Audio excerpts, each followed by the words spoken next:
მოგესალმებით, სტუდია 8 კვლავ პირდაპირ ეთერშია, მე გახლავართ ირმა ცხორაგაული და ვისაუბროთ მნიშვნელოვან მოვლენებზე.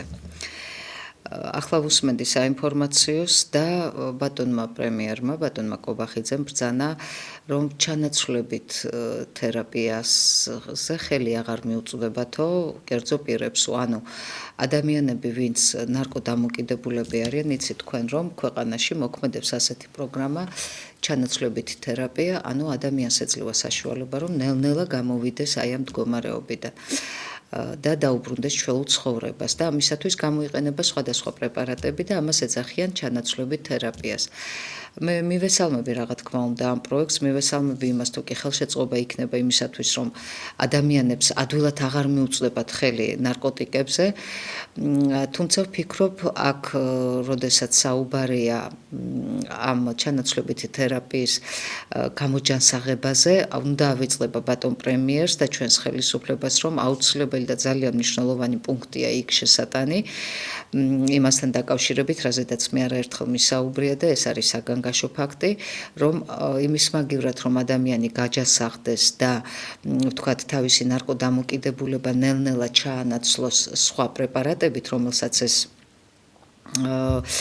თერაპია გულისხმობს, ნუ ექნება ადამიანს იმის საშუალება, რომ იქ მისულმა მოითხოვოს უფრო დოზის მომატება, ანუ დოზის კლება თავისთავადად ნელ-ნელა უნდა მოხდეს.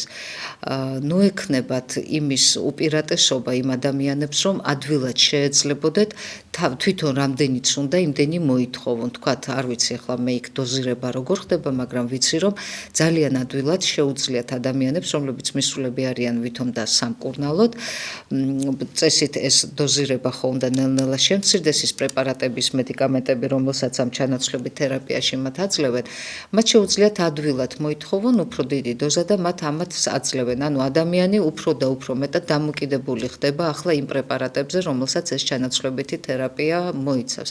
ამიტომ ვფიქრობ, რომ ესაც ყურადსაღებოა და ძალიან მნიშვნელოვანია, აი სწორედ ამ ფაქტის გაზიარება და ამ ფაქტის შესრულება, იმიტომ რომ სხვაგვარად მე ვფიქრობ, რომ ამ ჩანაცვლებითი თერაპიიდან ადამიანების გამოსვლა ფაქტიურად შეუძლებელი ხდება ხოლმე, იმიტომ რომ ადამიანები ფაქტიურად უკონტროლონი არიან და მათ კონტროლს არავინ უწევს და რასაც ითხოვენ, იმასაც იღებენ. მოკლედ მარტივად რომ ვთქვა და როდესაც ადამიანი ნარკოდამოკიდებულია, იცით რომ ეს უკვე ჩვეულებრივი დაავადება და ადამიანი თავის თავს აღარ ეკუთვნის, ამიტომ ის ცდილობს, რომ გამოვიდეს აი ამ რთული მდგომარეობიდან და მიიღოს რაღაც პრეპარატები, ამიტომ მარტო ის კი არა, რომ კერძო პირები, ვინც აწარმოებენ ამ ჩანაცვლებით თერაპიას, მათ აეკრძალოთ საქმიანობა საქართველოს ტერიტორიაზე, ამავდროულად თვითონ ავადმყოფებსაც უნდა აეკრძალოთ და აღარ უნდა მიეცეთ ის დოზები, რომელიც თქვათ მათ მოესურვებათ. აი ეს არის ძალიან მნიშვნელოვანი. მოკლედ, გადავიდეთ ახლა ამ პოლიტიკურ მოვლენებზე, რაც ხდება ჯერ საქართველოში. 6 წლის წინ სწორედ ეს პერიოდი იყო, კარგად გვახსოვს ჩვენ, ალბედითი ეგრეთ წოდებული გავრილოვის ღამე. ზარია პირდაპირ ეთერში, მოდით ჯერ ზარი მივიღოთ და გადავიდეთ უკვე სხვა თემებზე. მობრძანდით საღამო მშვიდობის გისმენთ. ალო. გისმენთ, ბრძანეთ.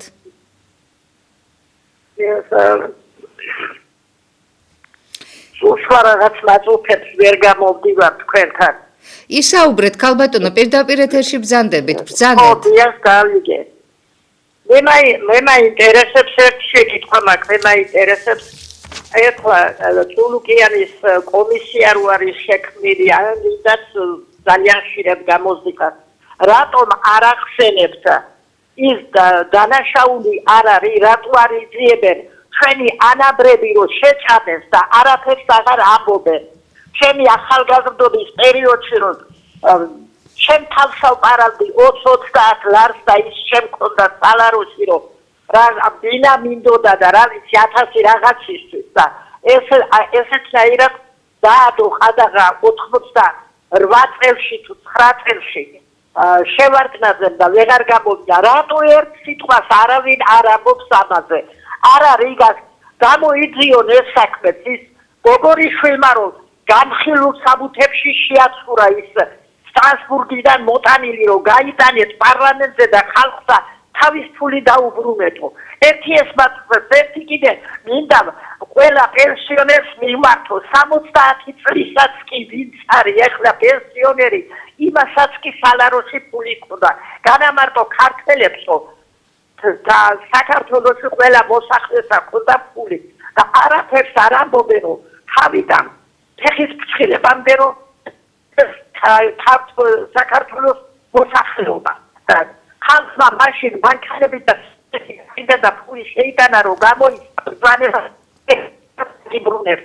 რამის არის გული გამისკდეს ყველაფერი 1000 ძალიან უყურმართია ყველაფერი დარღე დარღვეულია და წესიერი არაფერი არსად არა კეთდება თორე გამოსაძიებელი არ არის ბანი ზოგადად უნდა იყოს თუ ხერხასები ისე ჩვენი ფულის დასავლიდა მე პენსიის მომატებას არ ვთხოვობ ჩემი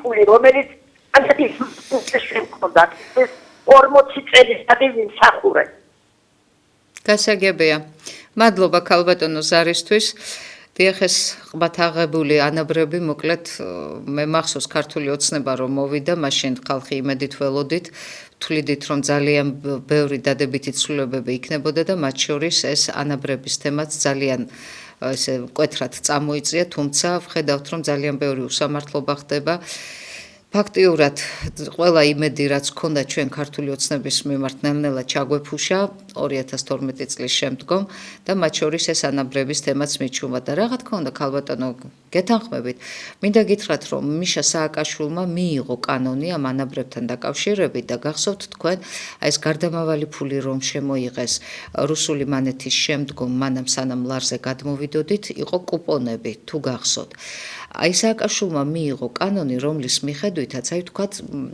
ბარათზე ჰქონდათ შეტანილი შემნახულ სალაროში 100,000 რუსული რუბლი ხო სააკაშვილმა მიიღო კანონი და ეს 100,000 რუსული რუბლი გაუთანაბრა 100,000 კუპონს და 100,000 კუპონი თქვენ გახსოვთ ეს რა თანხა იყო ხო მილიონები იყო 5 მილიონი იყო მე მგონი ადამიანის ხელფასი და ეს ძალიან მცირედი იყო იმიტომ რომ 100,000 მე მგონი პურიც არ მოგდიოდა ერთი პურიც მე აღარც მახსოვს უკვე ეს პერიოდი ძალიან კარგად და მოკლედ აი მაშინ რომ მიიღო ეს კანონები ანუ თქვენი 100,000 თქვენ რომ გონიათ რომ 100,000 რუბლი გათანაბრებული 100,000 ლართან არა ის გათანაბრებული ამ კანონის მიხედვით 100,000 კუპონთან და ასე რომ აქ არის რაღაცა გროშებზე საუბარი, სამარცხვინო გროშებზე საუბარი და სრულად გეთანხმებით, დიახ, ასეა. თქვენი ნაშრომი, თქვენი ნაღვაწი, მე მგონი ოჯახი არ იყო, რომელიც თქვათ აი ამ დანაზოგს არაკეთებდა, რომ თავის შვილებს რაღაცა წინ წასდგომოდა და რაღაცა 2-3 კაპიკი ყველას ჰქონდა შეტანილი და ყველა რაღაცა ზოგავდა, იყო თქვათ ამის საშუალება და სრულად გეთანხმებით, დიახ, რატომ არ იძიებენ? რატომ არ იძიებენ სწორედ ის კანონი, აი ახლა რომელიც მე ვახსენე სააკაშვილის დროს მიღებული, რატომ არ ხმდება, რატომ არ არის ზევით წამოწეული თუ კი ხალხს ეს ზრუნავენ და სწორედაც აი ამ კომისიაზე მინდოდა მე საუბარი სანამ თქვენ დარეკავდით ამ 6 წლის წინ სწორედ ეს პერიოდი იყო ეს გავრილოვის ბედითი ღამე გახსოვთ თქვენ რამდენი დაზარალებული ადამიანი 220 დაზარალებული ადამიანი იყო დარბევის დროს და იმ დროისათვის ბატონი გახარია გახდათ შინაგან საქმეთა მინისტრი მე გვახსოვს ჩვენ რომ გახარიას იბარებდნენ პასუხს თხოვდნენ მოითხოვდა ეს ოპოზიცია ჩხუბობდა რომ რატომ მოხდა ასე და ყველაფერი მოკლედ ბატონ გახარიას ბრალდებოდა თუმცა იმ პერიოდისთვის ქართული ოცნება როგორი გააფთრებით იცავდა ბატონ გახარიას იცავდა კი არა მეტიც ბატონი გახარია სულ მალე პრემიერ-მინისტრის რანგშიც კი წამოგვეჭიმა ასე ვთქვათ დააწინაურეს იმიტომ რომ მისაღები იყო ქართული ოცნებისთვის ის გავრილოვის ღამე მისაღები იყო მისი ის ქმედებები და ანუ რისი თქმა მინდა 6 წლის წინ ბატონი გახარია იყო უმციკლო უნეტარესი და უსპეტაკესი ადამიანი ქართული ოცნებისთვის თუმცა დღეს უკვე ვხედავთ რომ ჩვენ გახარიას იბარებენ უკვე დაკითხვებზე და არა მხოლოდ გახარიას ჩვენ ხედავთ რომ უკვე გირჩი ჯაფარიძე, ლელო ჯაფარიძე, ხაზარაშვილი, ხაზარაძე ბოდიში, მელია, იგივე გვარამია ახლა უკვე ვაშაძეც, ფაქტიურად ყველა ეგრეთ წოდებული ოპოზიციური პარტიის ლიდერები უკვე ციხეებში არიან. მე მინდა ამ თემაზე ვისაუბრო. მოდით კარგად გავიხსენოთ, რის გამო დასაჯეს ეს ხალხი, რის გამო დაიჭირეს. ეს ხალხი დაიჭირეს იმის გამო, რომ ისინი არ გამოცხადდნენ პარლამენტთან შექმნილი დროებითი საგამოძიებო კომისიის სხდომაზე, ასე ვთქვათ, ქალბატონი წულუკიანის მეთაურობით არის, თავმჯდომარეობით არის შექმნილი ეს კომისია. ამ კომისიაზე არ გამოცხადდნენ და ამიტომ მათ შეეფარდათ 7 და 8 თვე პატიმრობა, ხო, თავისუფლების აღკვეთა. ეხლა მოდით გავიხსენოთ, ეს კომისია რომ შეიქმნა, შემისწორეთ თუ რამე არასწორს ვამბობ. რისთვის შეიქმნა ეს კომისია? ეს კომისია იყო იმისათვის, რომ ამ კომისიას უნდა გამოეძია მიშა სააკაშვილის დროს დანაშაულებრივი ქმედებები იმ დროის ხელისუფლებების და მოკლედ ეს ყველაფერი მიზანმიმართული იყო იქეთ, რომ ნაციონალური მოძრაობა ბოლო ჯამში გამოცხადებულიყო როგორც დანაშაულებრივი რეჟიმი.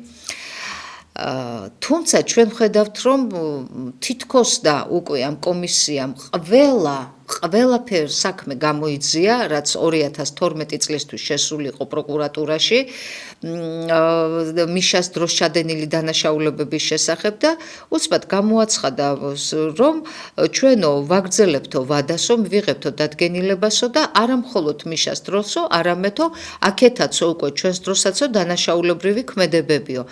ანუ მე ისი თქმა მინდა, თუ კი ჩვენ საუბრობთ, რომ ეს კომისია შეიქმნა იმიტომ, რომ მიშას დროს ჩადენილი დანაშაულებები უნდა გამოვლენილიყო და გინდაც ეს ანაბრები ახლა რაზედაც ეს ქალბატონი საუბრობდა, ხო, პირველი ზარი რომელიც იყო შემოსული.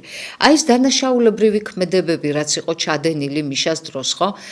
ისინი ხომ ჯერ კიდევ გამოუძლებელია და დაუსრულებელია ის საქმეები. რატომ გახდა საჭირო ამ კომისიის გამოსაძიებელი დროის გაზრდა? ანუ რატომ გახდა საჭირო 2012 წლის შემდგომ პერიოდის გამოძიებაც? მოდი გავაგრძელებთ ამ თემაზე საუბარს, ზარი არ მინდა ვალოდინო. მობრძანდით საღამომშვიდობის გისმენთ, პირდაპირ ეთერში ბრძანდებით. საღამომშვიდობის. მოგესალმებით. ხალბატონო ირმა, მე მინდა ვისაუბრო ზუსტად იმ კანონის შესახებ, რომელიც ახლა მიიღეს, რომ ესე იგი აი რომ დაიჭირეს ეს თითქოს და ოპოზიციის ლიდერები. მე დანაშაულად მიმაჩნია ამ კანონის მიღება კი არა, ახლა დაჭერა კი არა, კანონის მიღება. ამ თავრობამ ძალიან კარგად იცოდა, როდესაც ამ კანონს ღებულობდა, რა მოყვებოდა ამას. მაგრამ ეს არის კიდევ მაჩვენებელი იმისა, რომ ამათ ესენი პოლიტიკოსები არ არიან ჩვენი მთავრობის წევრები, იმიტომ რომ თავიანთ გადადგმულ ნაბიჯს ვერ აფასებენ სათანადოდ, არიციან თუ რა მოყვება შემდეგ იმას, რასაც აკეთებენ. აი ეს რომ მოყვებოდა, ეს გამწყუნება რომ მოყვებოდა მათი ამ დაჭერას, რა თუნდოდა ამას დიდი გამოძიება და ესენი რომ ამ ნაბიჯს გადადგამდნენ, რომ ყველაფერი გაეკეთებინა მთავრობას, რომ ისინი დაეჭირათ. ამაზე ორი აზრი ხო არ არსებობს.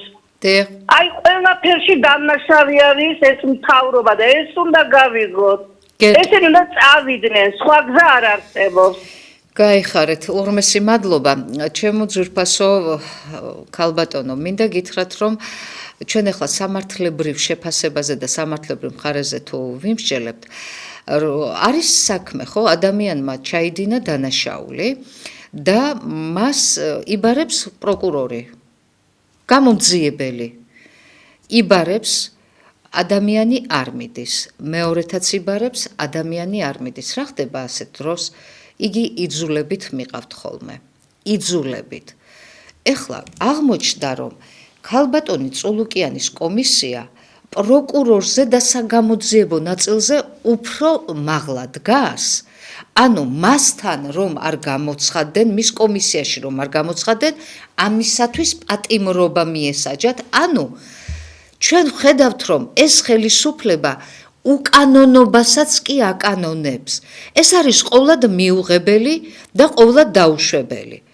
ეხლა გავიგეთ, რომ არ მიხვედი ერთხელ, არ მიხვედი ორჯერ და იძულებით კი არ მიყევ ხარ. პირდაპირ გიწერენ ან ჯარიმას და თუ იმ ჯარიმას არ გადაიხდი, მაშინ უკვე გაპატიმრებენ, ხო? ანუ იძულებით არ მიყევ ხარ. ყველაფერი მიმართულია იქეთ, რომ რამენაირად ეს ადამიანები დაიჭირონ. ეხლა ნახეთ, ეს ხომ აშკარაა და ფაქტია.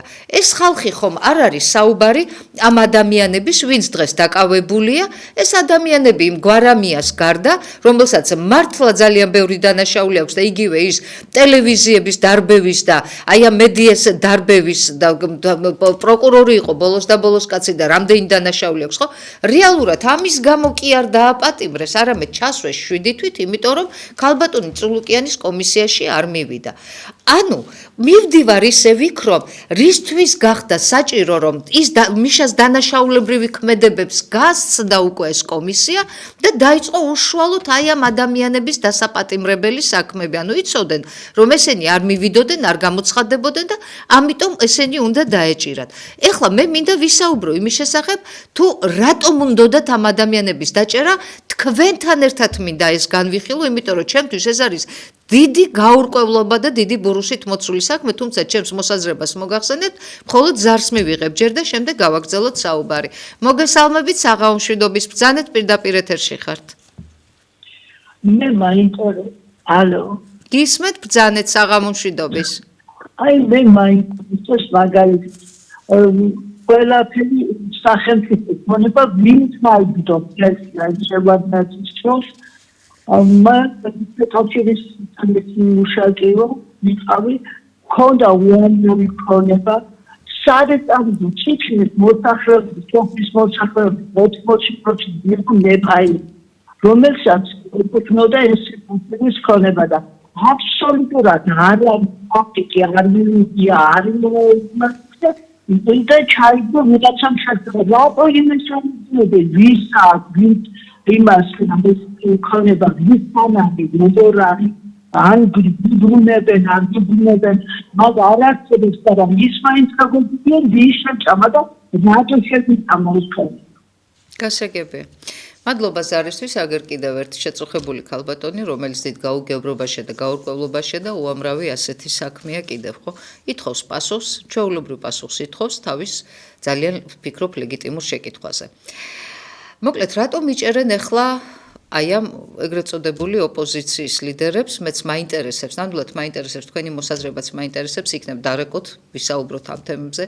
ჩემი გადმოსახედიდან ახლა ჩვენ გვახსოვს რომ ბატონმა მდინარაძემ ბრძანა მანამ სანამ ეს კომისია შეიქმნებოდა ბრძანა რომ ნაციონალური მოძრაობაო საერთოდ როგორც პოლიტიკური ძალაო აიკრძალებაო და აღარ მიიღებენო ისინიო მონაწილეობასო არჩევნებში ამაზე ჩვენ გვესაუბრებოდა რომ აიკრძალებოდა ქართული ოცნება ჯერ კიდევ საპარლამენტო არჩევნების წინ შემდეგ საპარლამენტო არჩევნების შემდეგ ბატონმა მდინარაძემ კვლავ გითხრა რომ ისინიო არჩევნებში აღარ მიიღებენო მონაწილეობას იმიტომ რომ როგორც პოლიტიკური ძალაო აღარ იარსებებსო თუმცა შემდეგ თქვა რომ პირიქით თუ არაო რამოდენიმე ხნის შემდეგ ქართულმა ოცნებამ სიხარულით გვამცნო რომ არაო მიიღებენ მონაწილეობასო თუმცა ეხლა ვხედავთ ჩვენ რომ ეს ადამიანები ასე ვთქვათ თითქმის ყველა ოპოზიციური პარტიის ლიდერი გარდა ნაციონალური მოძრაობისა რომელსაც ქალბატონები ხელმძღვანელობენ სხვადასხვა პარტიებს ქალბატონები ჯერ არ დაუკავებიათ ყველას აპატიმრებენ ხომ არ არის ეს შიში წინა საარჩევნო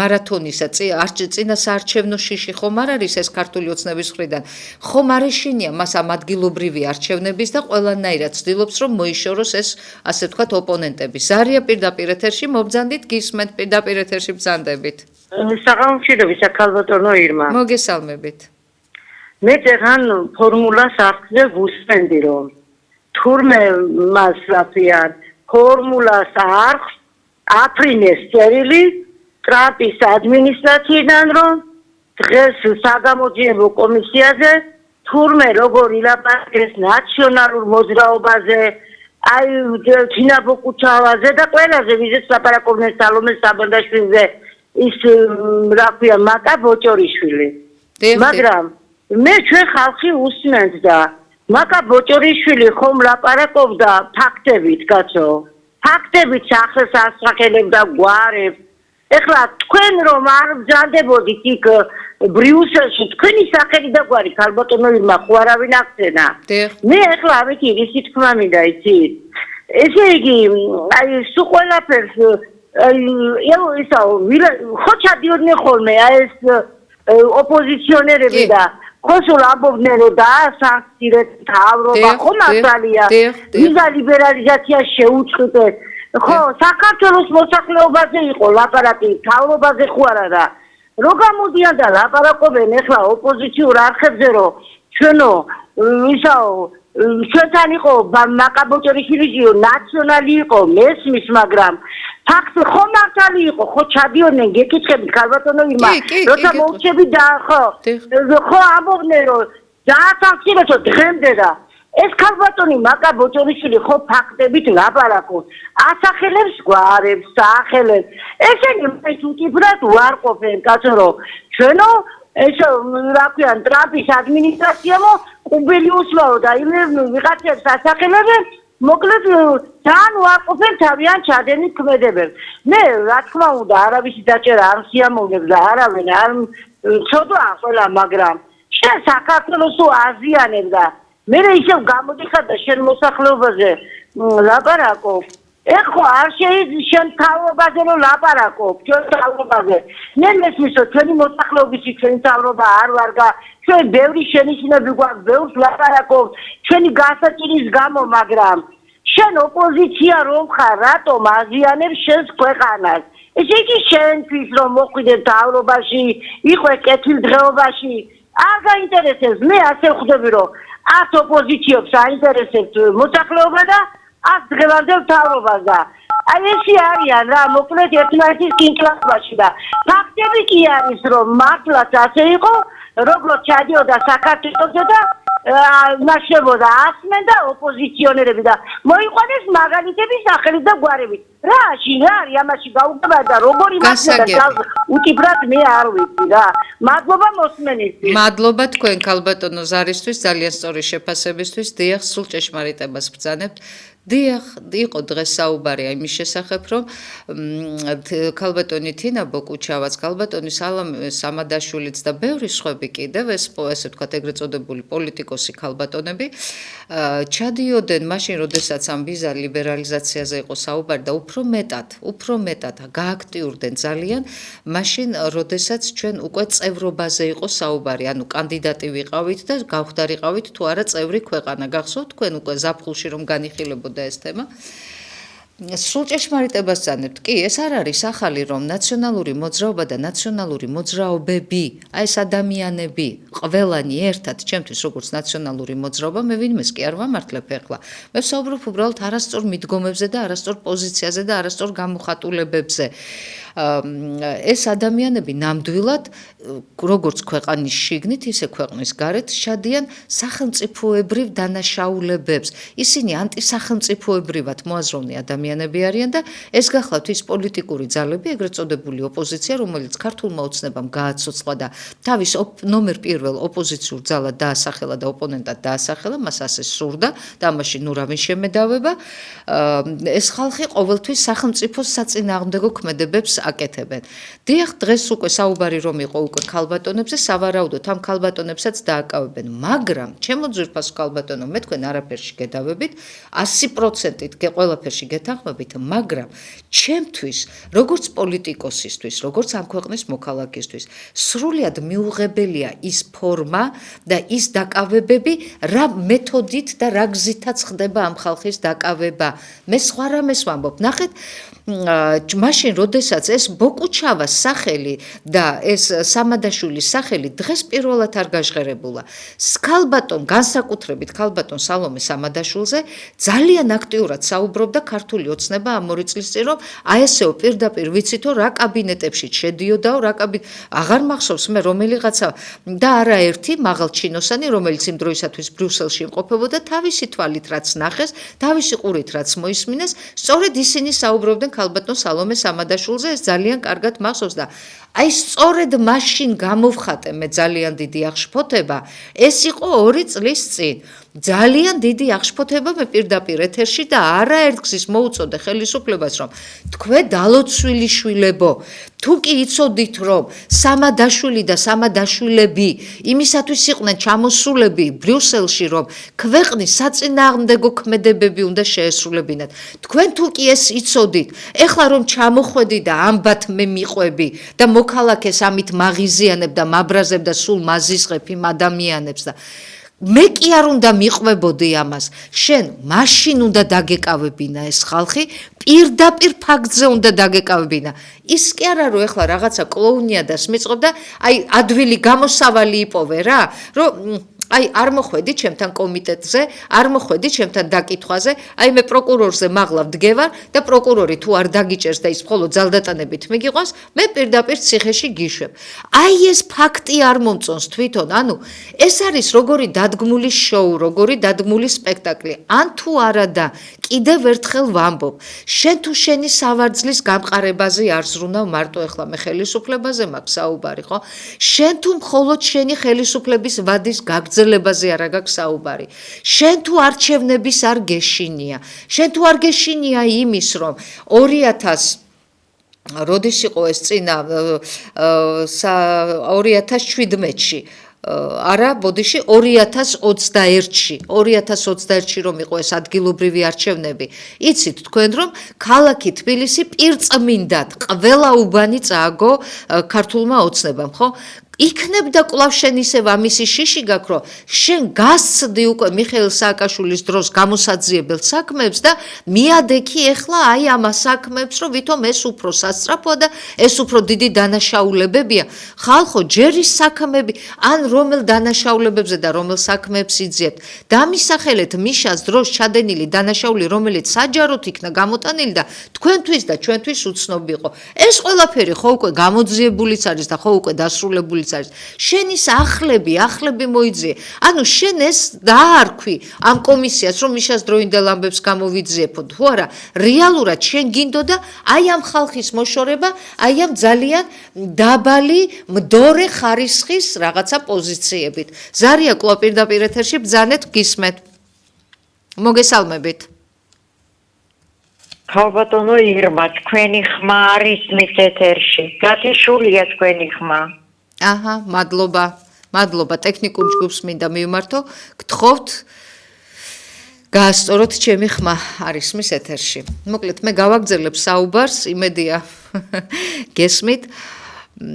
ანუ თვითონ ეს მომენტი რომ შენ შექმენი ეს კომისია ვითომ იმიტომ რომ მიშა სააკაშვილის დროინდელი ქმედებები და ეს დანაშაულებრივი რეჟიმი უნდა გამოგეაშკარავებინა და გამომიტანე საჯაროდ კვლავ ის საქმეები რომელიც ფაქტიურად ზეპირად ვიცოდით ეხლა აღმოჩნდა რომ შენ ის საქმეები კი აღარ გაინტერესებს რეალურად მიშას დროს საცხები და შენ გაინტერესებს ის ვინც შენ საშიშროებას გიქმნის ვინც შენი ეგრეთ წოდებული ოპონენტია და ვინც შენ ნომერ პირველ ოპოზიციურ ძალად დაისვი გვერდში აი ეს გაშფოთებს შენ და ეს გაღელვებს და იმიტომ იბრძვი აქეთ ეხლა რაღა თქმა უნდა ეჭვიც ნუ შეგეპარებათ თუ კი 2021 წლის ადგილობრივი არჩევნები ქართულმა ოცნებამ თბილისში პირწმინდად კიდევ ერთხელ ხაზგასმით მინდა აღვნიშნო ყველა უბანზე წააგო ეს იმას ნიშნავს რომ იგივე ბედი ელოდება დღეს და უფრო მეტი კრახით რატომ იმიტომ რომ აი ეს ბავშვებიც კი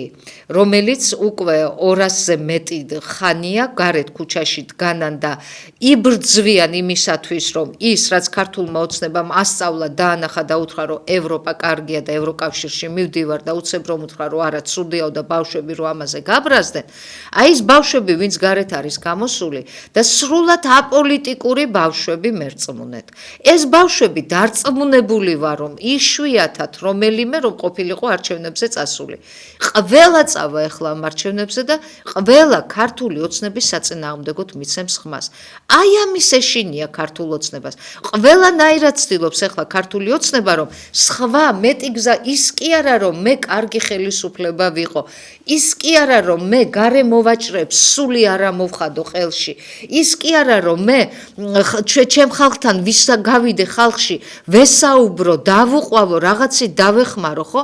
რაღაცა ხალხისთვის გასახარი კანონები მივიღო და არა ესეთი აბსურდული კანონები და ამ კანონებზეც ვისაუბრებ აუცილებლად.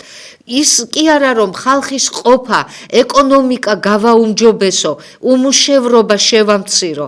შენ დგები და ერთი ხელის მოსმით გინდა მოიშორო ის ძალა და ის ხალხი, ვინც თქვათ კონკურენციას გაგიწევს და ამით ძალიან ცუდ შედეგს მიიღებს ქართული ოცნება მერწმუნეთ, ეს კვლავ და კვლავ მიუთითებს იმაზე, რომ კვლავ ის არჩევნები ჩატარდება ისე, როგორც ტარდებოდა მანამდე, რომ ვითომ ქართული ოცნება არის ნომერ პირველი, ყოველთვის იქნება და მუდმივად იქნება და სავარაუდოდ ასეც ფიქრობს ქართული ოცნება, რომ იგი მუდმივად იქნება, იმიტომ რომ ბატონმა კობახიძემ უკვე ბრძანა, რომ 2028 წლისთვისო როგორი პროგნოზი გვექნებაო ჩვენო ეკონომიკაშიო პირდაპირ სტატისტიკა დაგვიდო.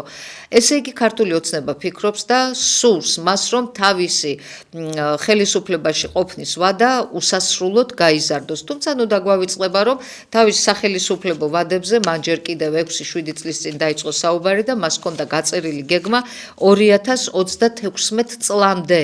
ანუ ეს იმაზე მიუთითებდა, რომ ქართული ოცნება სურდა, რომ 2036 წლამდე ყოფილიყო ხელისუფლებაში და ალბათ ამ გეგმასაც მიყვება. ეხლა რაც შეეხება უშუალოდ ამ საპატიმროებს, მე აუცილებლად მინდა მოგაწოდოთ ერთი სტატისტიკა, რომ საქართველოში სულ 14 ციხეა და 14 ციხე შევსებულია 74.5%-ით. მერწმუნეთ, რომ ეს გაცილებით დიდი პროცენტია შარშან-წინდელთან შედარებით. გავაგრძელებ ციხეებზე საუბარს, ზარია პირდაპირ ეთერში გისმენთ, მობრძანდით საღამო მშვიდობის. ბრძანეთ, ისაუბრეთ. მოგესალმებით. მოგესალმებით. მე მინდა უბრალოდ ძალიან მოკლედ გამოვხატოთ ჩემი პოზიცია დღევანდელ განვითარებულ მოვლენებზე, რაც საქართველოში ვითარდება და მოუწოდო პრემიერის საშუალებით თელს ერს და თელს ბერს. და ყველას აბსოლუტურად რომ ჩვენ დავჭამ მხოლოდ ერთადერთი გზა. აი ამ დიქტატურობის თავის დავახციოთ ამ დიქტატორს.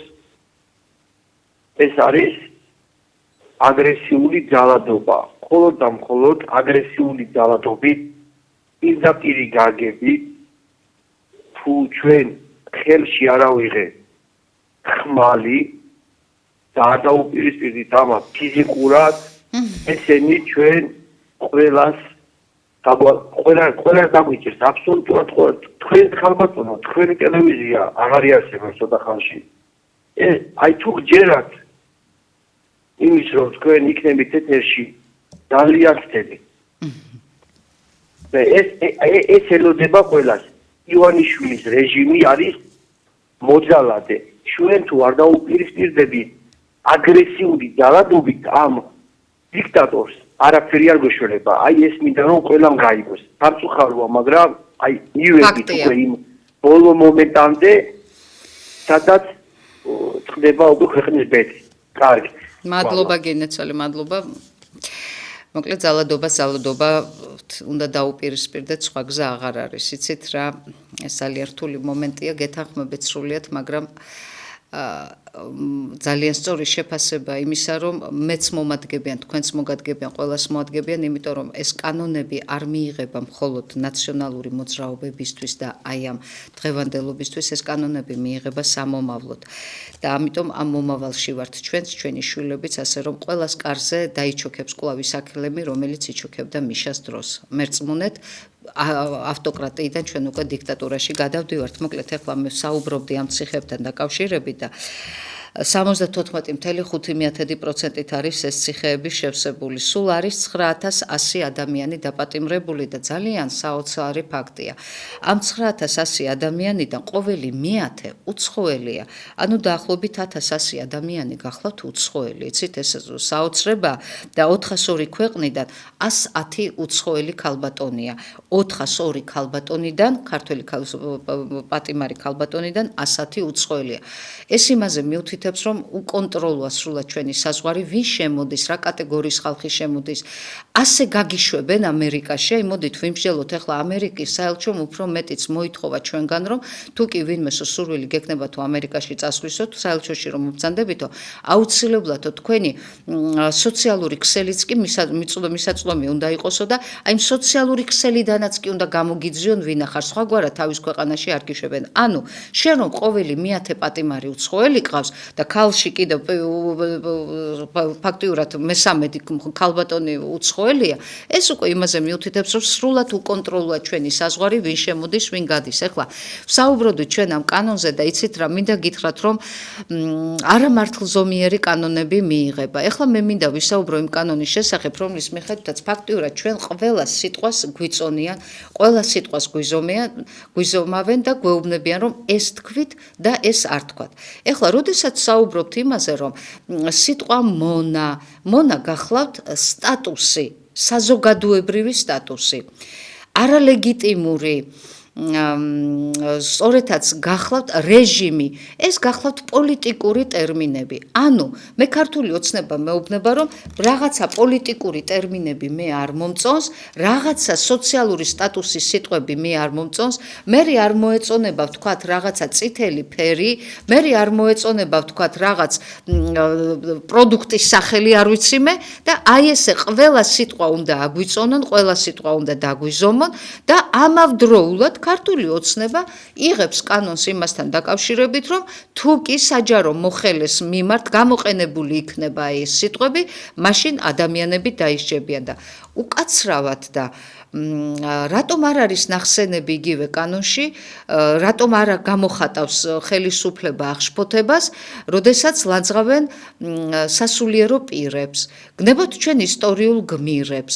აი იმ ადამიანებზე და აი იმ ხალხზე რატომ არ ხდება ეს აქცენტი? ან თუ არა და უკაცრავად თუ კი მეგონება არ მღალატობს და მეხსიერება არ მღალატობს, სულ რამოდენიმე წლის წინ თვითონ ქართული ოცნება და თვითონ ხელისუფლება არაფინანსებდა ანტირელიგიურ პიარს.